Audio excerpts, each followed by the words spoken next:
Hey everyone, this is Charlotte Ochoa, This is Lexia Nelson. and today we are actually doing something interactive for our podcast today. We asked our users to ask us questions regarding the topics of scientific evolution, faith, and reason. So, with that being said, we're not going to answer a few of the questions that we were asked. The first question is somebody asked us to define faith and reason. So I will go ahead and explain what faith is. So faith is supernatural reason. Faith is what is revealed to us by God in revelation, and it is real knowledge because it is revealed to us by God. And in that case, it is higher than reason. Now, although reason also does come from God, faith stems higher than reason. Yes.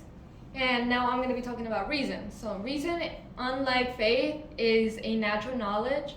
So, with reason, people tend to have a more rationalistic view, which means that they are going to believe in concrete facts and they won't have any. They tend to be more close-minded because they are strictly bounded by facts and reason, because that's what reason is.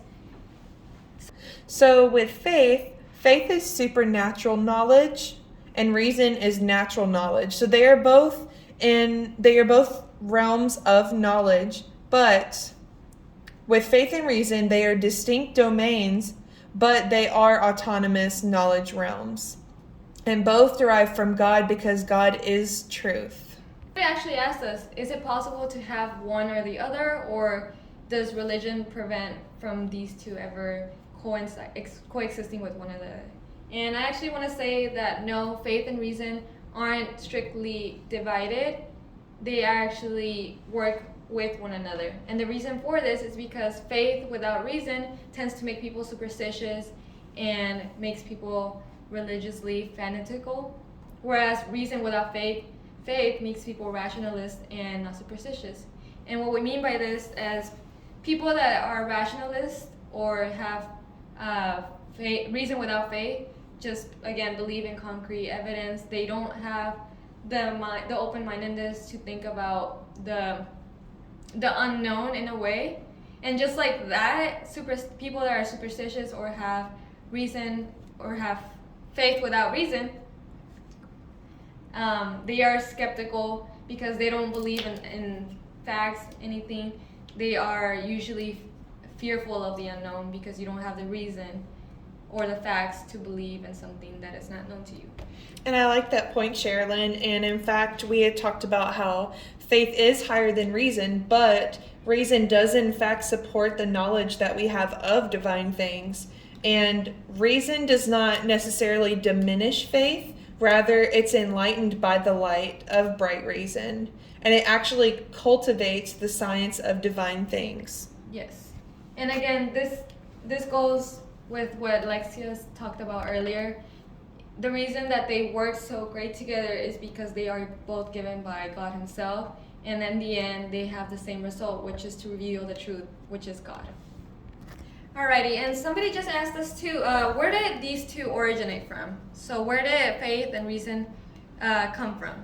So reason comes from Greek philosophy. So there is a Greek background in our reasoning, and faith itself comes strictly from, not strictly, but it comes from the Bible. That is our primary source of where God's teachings and how He wants us to live our life, so that way we will be with Him, and that comes primarily from the Bible.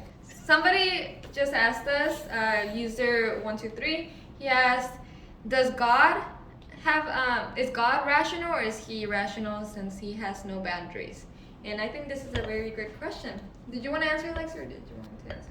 So we are going to say that no, God is not irrational. He is actually completely rational. And the reason for this is because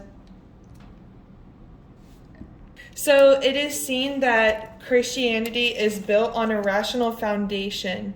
And who we have seen this from is an editor named Theodore Corey. And he says that from the Christian perspective, because it is influenced by a strong Greek philosophical foundation, which is not based in faith or revelation, because Greek philosophy predated Christianity, and it is based in reason that Christianity has a rational foundation.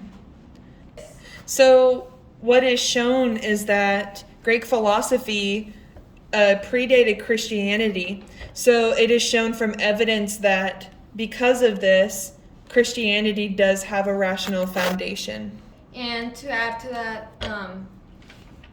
connecting this to Imago Dei, which is that humans are, this is a theological term that is uniquely applied to humans, which means that there is a direct relation between God and humanity. Therefore, because we are created by God and through the image of God, if we are rational, that makes God rational as well. So something else that I have found which really shows why God's rational is because God is a God of reason who has this word, and the word is the Logos. When we act irrationally, we contradict God's nature. So, violence, which is us acting in sin, for example, because that's a sin, violence is the epitome of irrational acts. So, the best way to prove that God is completely rational is because when we do not act in God's way or how he wants us to be, we are acting irrationally. So now that we've finished off with this segment of the podcast, we are now going to move into the more bigger concept of what this podcast was intended for today, which is the theory or the topic of scientific evolution. So before we get started and start answering questions regarding this topic, evolution is just basically based on the idea of change. And when we talk about it in scientific terms, it's when people's minds directly goes to where where we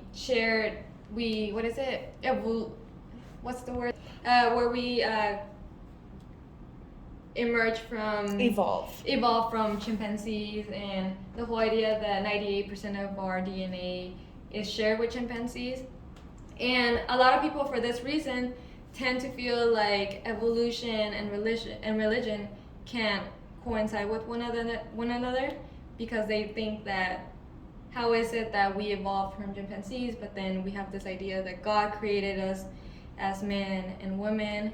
So that's actually a question that somebody asked us, and it's like, should evolution be included or talked about when we're talking about religion? And I think that, and I would answer this by saying that evolution is not forbidden when we're talking about theology.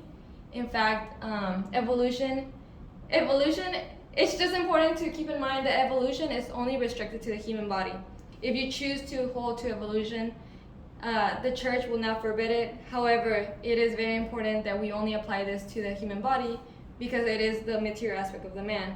One thing that we cannot do is that evolution cannot be referred to or applied to the human soul, because unlike the material aspect of the man, the human soul does not evolve. And this is because the human soul is directly instilled to us by God.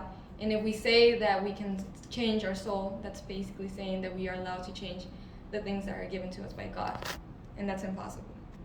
Alrighty, and some good evidence here that we have regarding evolution, comparing evolution to faith. So a quote I have is from John 19:35, and it says, "God can give infallibility to others, and he alone by himself is infallible. Everything was written so that you may believe." So what it means here is that the church teachings are all completely infallible. They are completely perfect. So the church will endure until the end of time. Faith is perfect, so it never needs to be changed. And this is why evolution does not pertain to faith, because change is only needed to better something, or change is to, like I said, improve things. Faith never needs to be improved. It is completely perfect, completely infallible. And that is why we see the Pope speak out of ex cathedra, which means out of seat of authority, because his teachings come directly from God, and God is perfect. So are we ready for the actual thing? Alrighty guys, so that concludes this podcast for today. I really liked this thing that we just started, you guys asking us questions. So I think we're going to be doing this a lot more in the future. What do you think, Lexi? I think so too. It was very enjoyable, and thank you guys for submitting all of your questions. Thank you. See you next time. All right, bye.